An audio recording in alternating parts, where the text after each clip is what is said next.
So guys, it's me, Hunter Out for Top Ends. Since you already watched the do's of owning snakes, it's time for the don'ts of owning snakes. So this is where you don't want to do when you're owning snakes. The reason why I say that is because these are the things you do not want to do when you're working with snakes.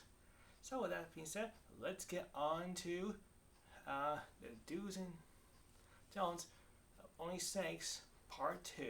This is the don'ts. Okay, so what's the first don't? Well, first don't is actually do not buy the wrong enclosure for your snake. If you buy the wrong enclosure for your snake, then yeah, you pretty much like screwed up. You pretty much like screwed up. Yeah, you bought the wrong enclosure, and I guess it's not gonna work out for you. Yeah, you bought the wrong size, you bought the wrong stuff, so yeah, it's not gonna work out for your snake if you decide to do that.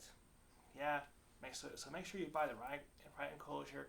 Make sure you buy the right stuff, and make sure you know what you're doing when you're actually working with snakes. So make sure you know everything, their environment, their substrate, and everything else. So make sure you know how it goes. Make sure you know how it goes when it comes to working with snakes. All right. Next don't. Next don't is do not harass your snake when working with it. When harass your snake, you should not ever do that, because the reason why it's important not to do that is because it's going to stress out your snake. Yeah, it's going to stress him out. It's not going to make him really nice to you, or to the point they're going to bite you, and to the point where basically they probably may not like you. Yeah, that's how it goes. That's how it goes. Yeah. So do not harass your snake, because it can stress him out. It can also make the snake not trust you, and yeah, you're gonna probably get bitten. Yeah, bit by your snake. So you don't want to stress them out. And it's actually not a good idea handling for a snake at all. So yeah, make sure you always handle your snake the right way when it comes to working with snakes and stuff. Yeah. The next don't is that you want to make sure you don't overheat the snake. When you're actually using heat bulbs for snakes, make sure you only leave it on for at least 12 to 14 hours every single day. The reason why, because snakes have certain temperatures for night and day. The reason why that's important is so that way they won't burn themselves. And there are moments that snakes can burn themselves on a hot bulb. And yes, that can happen. Yeah, you don't want that to happen. To prevent this from happening, make sure you buy a bulb that's actually suitable for a snake. And make sure you read the temperatures, and make sure you read what you're doing when you're actually working on a snake and stuff, so you know the details and knowing what you're getting yourself into and stuff. So yeah, make sure you know that. So don't overheat your snake. Next don't. Sorry. Next don't is actually don't overfeed your snake. Like I said before with the in the feeding video, where basically you should feed your snake and make sure you have a schedule. Yeah, it's important to do that, because if you overfeed your snake, it can really ruin your system. It can also make him have a shorter lifespan. It can also make him problems. So yeah. Also make sure you're feeding the right food, because there are some foods you don't want to feed your snake. For example, you don't want to feed goldfish to your garter snake. Yeah, if you actually feed goldfish to your garter snake, it's got too much thiamine in it, which can make your snake have seizures and not be good for the snake. And oh yeah, because thiamine is really not the greatest thing to have and stuff. You only should let your snake have a limited amount of thiamine, so be very careful how much thiamine you should feed them when you're trying to feed them goldfish. Yeah, because goldfish have too much thiamine, so be very careful with that and stuff. So yeah. Alright, next don't is actually do not wear bare feet while working with snakes. If you drop a snake on the floor and you happen to have bare feet, it's not going to be a good idea. The reason why it's not going to be a good idea is because the snake's going to bite your foot, and yeah, you're probably to go to the hospital for get antivenom if it's a venomous snake. If it's a non-venomous snake, it's still going to bite your foot and probably leave some bite marks on it and stuff. So this is why it's best to wear closed-toe shoes like these shoes, or probably some boots or some snake guards you want to wear. So it's best to actually do that. Yeah. So make sure you don't actually have bare feet. Do not wear sandals. Do not wear flip flops, and do not wear Crocs. Yeah, definitely not a good idea to wear Crocs while working with snakes. Yeah, and stuff. So make sure you wear proper footwear when you're working with snakes, so that way a bite won't happen. Yeah. All right. Next, don't is actually do not take a selfie with your snake. One is because it might scare the snake. Two, um, the snake might bite you because it may not know what you're doing. Yeah, yeah. You also don't want to do it with venomous snakes either because yeah, it would be a really stupid idea if you try to do it with a venomous snake. Yeah, it would not be a good idea for to take a selfie with a snake. Not a good idea in the slightest at all. Yeah, yeah. Unless you know what you're doing. Yeah, make sure you know what you're doing before you decide to do that. Make sure you know the right way and stuff. But like I say, I don't recommend anybody taking selfies with snakes. Yeah, that's all I say. Next don't is that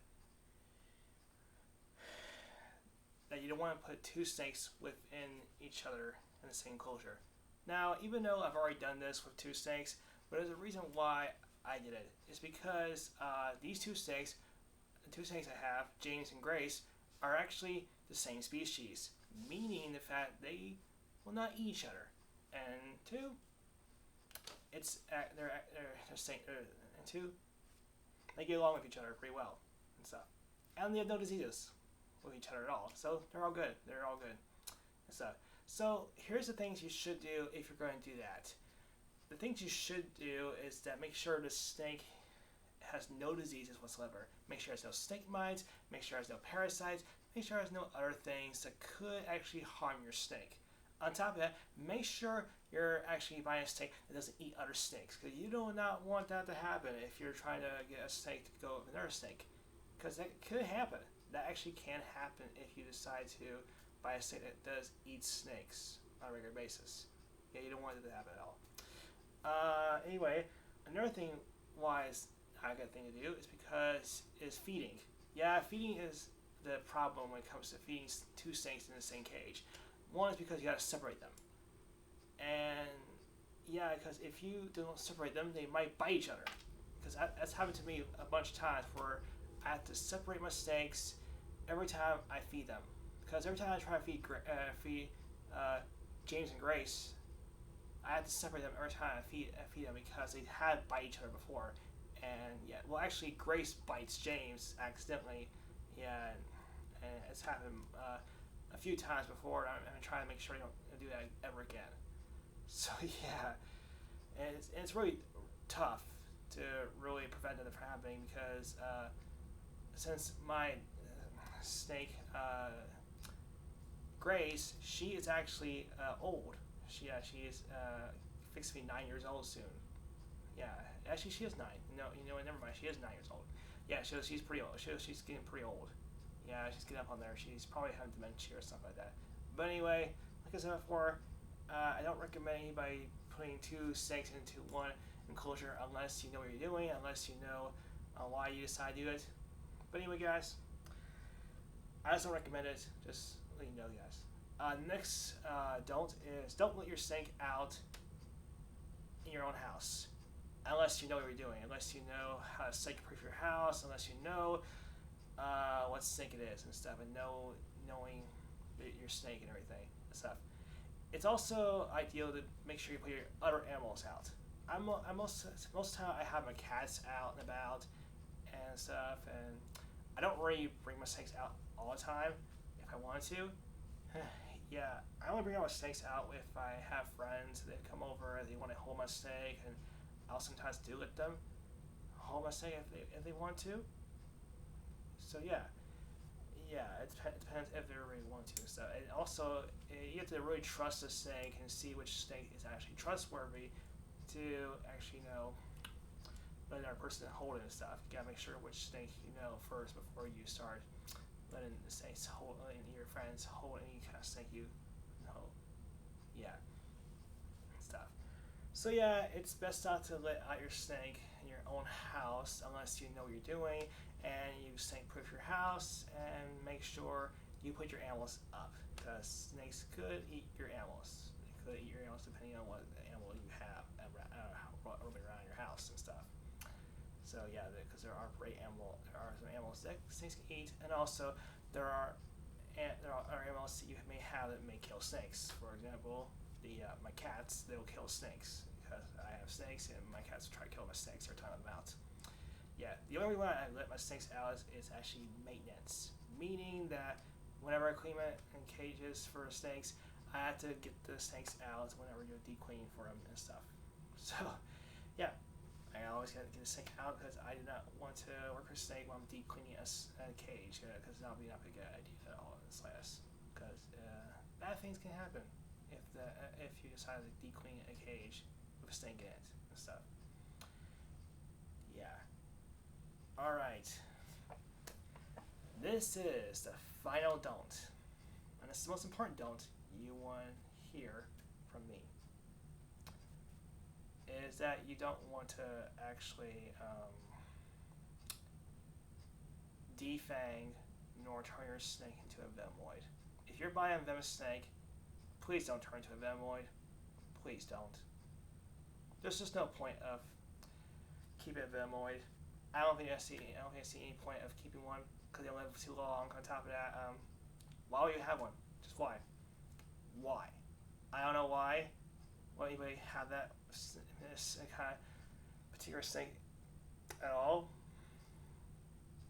Yeah, it bothers me. Why would people do that? Yeah, it bugs me. It really does bug me and stuff. And it should be illegal. It should be. Yeah. Anyway, guys, those are all the don'ts I'm going to say for now in this video. When you're working with snakes and everything. Yeah, so be responsible for your snakes and know how to take care of them the right way. And make sure you follow the cares. Make sure you know how to work with your snake and do research and all that kind of stuff. And always, please respect your animal.